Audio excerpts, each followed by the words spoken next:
네, 안녕하세요. 저는 일산 대진고등학교에서 근무하고 있는 정보교사 황성훈이라고 합니다.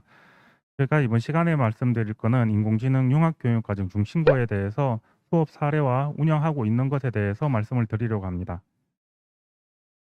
보시면 이제 AI 융합교육과정 중심고에서 인공지능 기초교과까지 말씀을 드리려 하고요. 먼저 인공지능 융합교육과정 중심고를 보시면은 그 추진 근거는 인공지능 국가전략과 제1차 정보교육 종합계획에 의해서 추진이 되었고요. 그 목적으로는 예, 데이터과학 같은 기초 기반 교육에 대한 시대적 사회적 요구에 대한 다양한 교육 기회를 제공하기 위해서 이런 중심고가 진행이 되는 거고요. 전국에 51개의 학교가 운영이 되고 있습니다. 20년도에 34개 학교가 선정이 되었고요. 21년도에 17개 학교가 선정되었습니다. 경기도 같은 경우에는 작년에 5개의 학교가 선정되었고 올해 정왕고와 한민고가 선정이 되어 7개 학교가 운영이 되고 있습니다. 이 중심고는 인공지능 관련 교과 26단위 이상을 편성해야지 되고요. 1학년 전체의 정보 교과를 필수로 편성을 해야지 되는 과제가 있습니다. 이 중심고에서 운영할 수 있는 교과들인데요. 인공지능 기초부터 인공지능 미래사회, 인공지능과 필 컴퓨팅, 그리고 수리와 인공지능까지 여기까지는 정보교사들이 수업을 할 수 있는 교과들에 해당하고요. 인공지능 수학과 인공지능 수리 같은 경우는 수학 선생님이 가르치는 인공지능 관련 교과로 볼 수가 있습니다. 현재 수리와 인공지능과 인공지능 수리는 심의 중에 있는 것으로 알고 있습니다. 다음으로 저희 학교에서 작년에 융합 수업을 설계해서 수업을 진행했던 것들인데요. 일단 생명과 데이터베이스 과목을 연계를 해서 융합했던 수업 내용입니다. 작년에 이제 코로나가 많이 이제 확산이 되면서 이 생명 시간에 먼저 이 코로나에 대해서 코로나 바이러스에 대해서 먼저 이야기를 하였었어요. 코로나 바이러스는 어떻게 해서 이렇게 되었었는지 또 아시아나 유럽에 어떤 차이점이 있는지 이러한 부분들을 독서와 연계를 해서 수업을 했고요. 거기에서 배웠던 내용들을 가지고 데이터베이스 시간에 데이터를 찾고 그 데이터를 분석하는 시간으로 운영을 하였습니다. 거기에 해당하는 내용을 동영상을 학생이 발표했던 그리고 수업을 진행했던 과정에 대해서 간략한 동영상을 한번 보시고 이어서 이야기를 하겠습니다. 먼저 대륙별 누적 확진자 수입니다. 그래프는 오직 인구수만을 나타낸 것이고 어느 대륙이 확진율이 더 높은지를 각각 비교해보기 위하여 각 대륙의 인구수만큼을 나누었고 그 자료가 여기 옆에 나와 있는 것인데요. 여기서 저희가 생물 시간이랑 좀 연계돼서 적용시켜볼 이유가 있었던 게 사망자 수, 확진자 수의 관계가 좀 더 명확하게 나오는데요. 저희가 이렇게 판다수로 적용하기 전에는 굉장히 많은 데이터들을 조사를 했어요. 왜냐하면은 어떠한 나라가 좀 더 사망률이 높았을 때 그 원인을 알려면은 굉장히 많은 상관관계를 따져야 되는데 그것을 알기 위해서는 오로지 숫자만 보고 알기가 힘들었잖아요. 저희가 그때 발표를 했었던 것처럼 유럽에서는 확진자가 적었는데 사망자 수는 많았다. 이런 거를 굉장히 수치만 보고서 분석하기에는 어려웠는데 이런 식으로 판다스로 그래프를 만들었더니 확진자 수가 적었음에도 불구하고 사망자 수가 많은 이러한 국가들을 좀 더 명확하게 그래프로 볼 수가 있게 되는 그런 과정이었던 것 같아요. 이런 식으로 만약에 프로파일링 과정이 적용이 된다면은 좀 더 심화적으로 어떤 원인들이 있었는지 그런 것을 찾아보기가 쉽겠죠. 예, 요게 앞쪽에 보셨던 부분 파워포인트 부분을 가지고 발표했던 부분이 생물 시간에 발표를 했던 부분이고요. 뒤쪽에 있는 부분이 이제 학생들이 스스로 데이터를 찾고 그 데이터를 분석한 결과를 가지고 발표를 하였던 건데 이 학생이 발표에서도 얘기했던 것처럼 생물 시간에 발표를 해야 될 때는 자기들이 직접 데이터를 보고 그 안에서의 의미를 직접 찾아야지 되고 그 안에서의 어떤 형태들을 직접적으로 다 했어야지 되는데 이것을 판다스라는 것을 이용해서 활용을 하다 보니까 직관적으로 볼 수 있게끔 그 결과를 보여주는 것까지 할 수 있는 거에 서로 인해 가지고 거기에 대해서 어떠한 필요성을 학생 스스로 느끼고 있는지에 대해서 이야기를 해서 제가 가지고 와 봤었고요. 요 다음에 보여드릴 이제 수업 사례 같은 경우에는 요즘 한참 지금은 약간 지나갔는데 올 초에 되게 핫했던 이슈였어요. 삼성전자 주식에 대해서 주식 변화 이거에 대해서 분석을 했던 건데 어떤 데이터를 가지고 하느냐에 따라서 어떤 변화가 있는지, 어떻게 예측이 달라지는지에 대해 학생들이 스스로 이제 그 주제를 잡고 했던 내용입니다.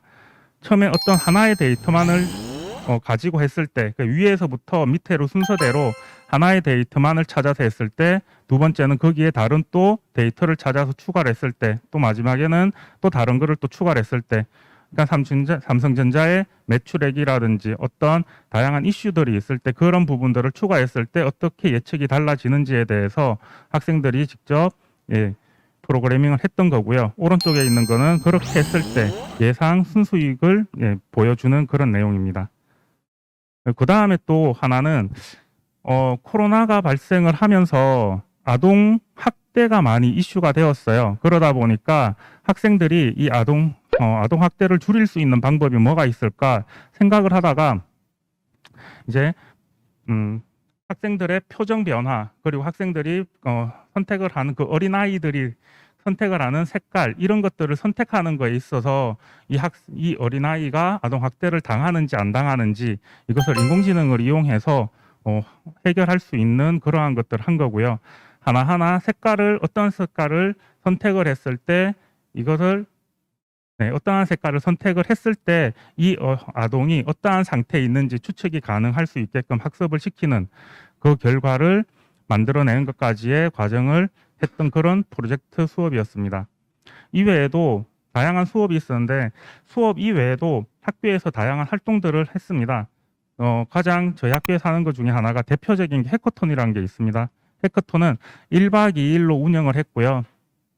코로나가 아닐 때는 무박 2일로 운영을 했었지만 이제 코로나가 발생하면서 1박 2일로 금요일 저녁부터 토요일까지 이렇게 운영을 했던 건데 주제가 주어지면 학생들이 그 안에서 자신들이 만들려고 하는 계획을 세우고 그 결과들을 만들어내는 것까지의 과정이고요. 왼쪽 밑에 있는 것이 쓰레기의 형태를 학습을 시켜서 그것을 쓰레기를 버리면은 거기 카메라로 보고 얘가 어떤 거다, 일반 쓰레기다, 캔이다, 아니면 플라스틱이다 분류를 해서 쓰레기가 자동으로 분류가 되게끔 하는 그런 형태가 되는 것이었고요. 뒤에 보시는 것들은 이제 뭐 자동으로 칠판을 닦는 그런 형태, 또 이러한 것들은 어떤 비밀번호에 대해서 좀 더 강력한 보안이 설정될 수 있게끔 그렇게 만들어줄 수 있는 것들, 그러니까 우리가 일상생활 속에서 느낄 수 있는 다양한 문제점들을 이런 소프트웨어나 인공지능을 활용해서 해결할 수 있는 방법들을 학생들이 스스로 찾아가지고 그 결과 해결할 수 있는 방법들을 모색하는 그런 활동이었습니다.